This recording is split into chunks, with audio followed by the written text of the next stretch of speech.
Spain প্রবাসী তো যা আমার বাড়ি ডাকাত পড়েছে, আছি অচেতন অবস্থায় পড়ে আছে, রক্ত ভেসে যাচ্ছে। কেন, কি কারণে?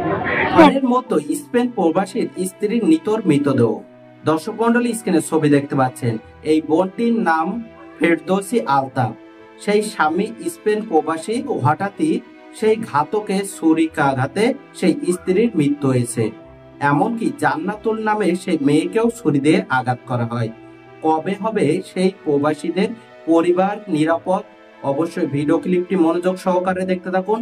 ঘটনাটি ঘটেছে যশোর জেলার জিগরগাছা উপজেলার নোয়ালী এলাকায়। অবশ্যই আপনাদের সেই পরিবারের এমনকি স্থানীয় মানুষের কথা শোনালে বুঝতে পারবেন কি ঘটেছিল সেই স্পেন প্রবাসীর পরিবারের সাথে। অবশ্যই ভিডিওটি অনেক গুরুত্বপূর্ণ।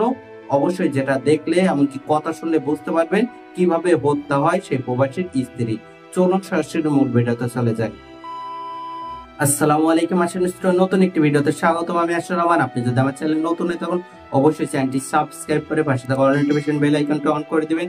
এতে পূর্বে চ্যানেলটি সাবস্ক্রাইব করে থাকলে আপনাদেরকে অসংখ্য ধন্যবাদ। যশোর জেলার জিগরগাছা উপজেলার নোয়ালী গ্রামে যেখানে আলতাফ হোসেন স্পেন প্রবাসীর স্ত্রী এভাবে হত্যার বিষয় নিয়ে তথ্য উঠে আসে, সেখানে ফেরদৌসী আলতাফ সেই স্ত্রীকে হত্যার পরে যেভাবে ছুরিকাঘাতে তার সেই শরীরে বিভিন্ন স্থানে ক্ষত দেখতে পাওয়া যায়।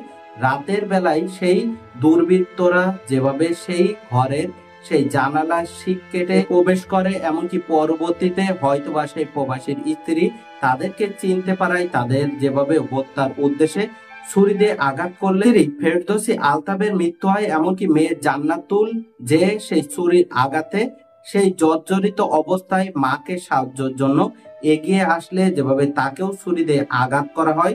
অবশ্যই সেখানে কিভাবে হত্যা করা হয়েছিল সেই প্রবাসীর স্ত্রীকে, চলুন সেই ভিডিও ক্লিপ দেখে আসি, তারপর সেই সম্পর্কে তথ্য জানাবো। স্পেন প্রবাসী ও জানায় যে আমার ফোন দিয়ে বলতেছে, বন্ধু যা আমার বাড়ি ডাকাত পড়েছে। ওই মুহূর্তে চলে আসি, এসে দেখি যে আমার যে চাষি অচেতন অবস্থায় পড়ে আছে, রক্ত ভেসে যাচ্ছে। আগে বেরিয়ে এসে পাশের বিল্ডিংয়ে চাচা মিজানুর রহমান মন্টুকে ঘটনা বলে।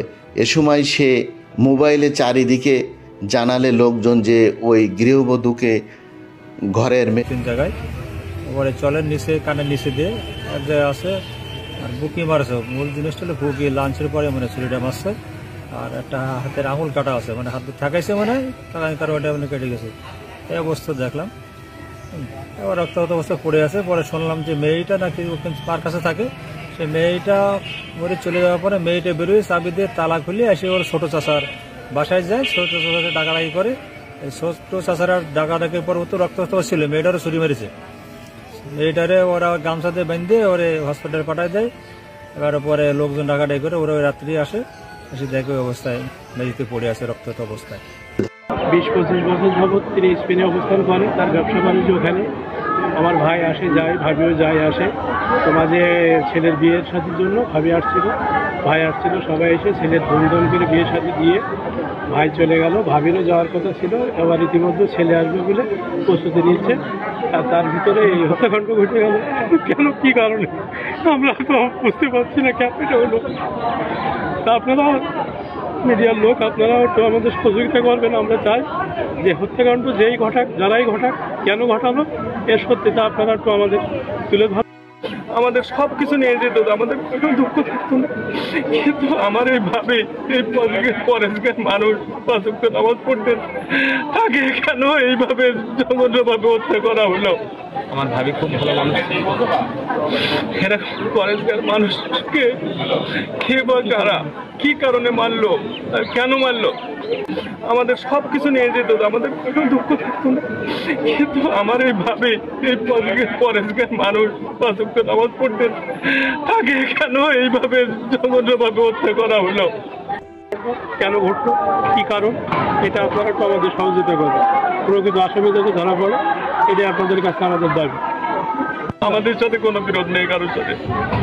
আর আমার ভাই, আমরা সব ভাই ভাবি সবাই স্পেনের সেটেল, ওরা সিটিজেন স্পেনের।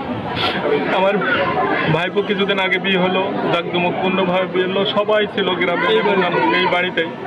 কিন্তু কেন যে এরা হত্যা করলো আমার মনে হয়, আমার ডাউট হচ্ছে, মনে হয় ভাবি কাউকে চিনে ফেলাইছে, এই কারণে হয়তো এই ঘটনা ঘটতে পারে। তাছাড়া আমি আর অন্য কোনো কারণ দেখছি না। আমাদের কোনো সাথে কোনো কারোর শত্রুতা নেই, আমার ভাবির সাথে কোনো শত্রুতা নেই। কারণ ভাবি অত্যন্ত ভালো মানুষ ছিল। আপনারা এলাকার মানুষের কাছে জানতে পারবেন, তিনি পরেশগার, তিনি মুখও দেখাতেন না।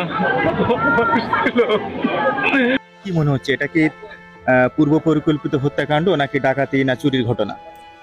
আসলে বিষয় তো আসলে মন্তব্য করা ঠিক না।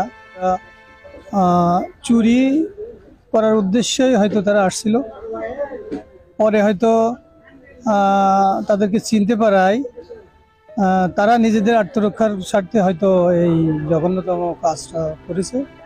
এটা আমরা প্রাথমিকভাবে এটা আমরা কোনো ক্লু পাওয়া যাচ্ছে না, কারণ এই কাকির কোনো মানে খুবই একটা ভালো মানুষ। আমরা যতদিন তারা দেখছি একজন নামাজি ব্যক্তি, 5 ওয়াক্ত নামাজ পড়ে, তার কোনো শত্রু থাকতে পারে না। এটা আমরা ওই ধারণা করছি হয়তো চুরির উদ্দেশ্যেই তারা আসছিল। আসার পরে হয়তো তাদেরকে চিনতে পারছে কাকি, চিনতে পারাতে হয়তো তারা নিজেদের বাঁচার জন্যই এখানে গতকালকে রাতে অবস্থান করছিল। অনলি কাকি এবং তার একটা ছোট মেয়ে আছে, ক্লাস 5-এ পড়ে। আর ওই মেয়েটাকেও তো চুরি মারা হয়েছে। হ্যাঁ, মেয়েটাকেও আঘাত করা হয়েছে। ওই মেয়েটার এখন কি অবস্থা?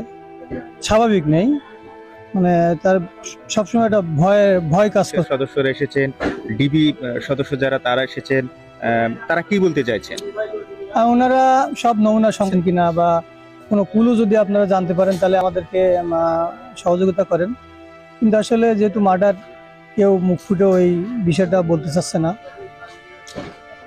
তবে আমরা মৃতদেহ প্রবাসী, উনি অলরেডি রওনা হয়ে গেছেন।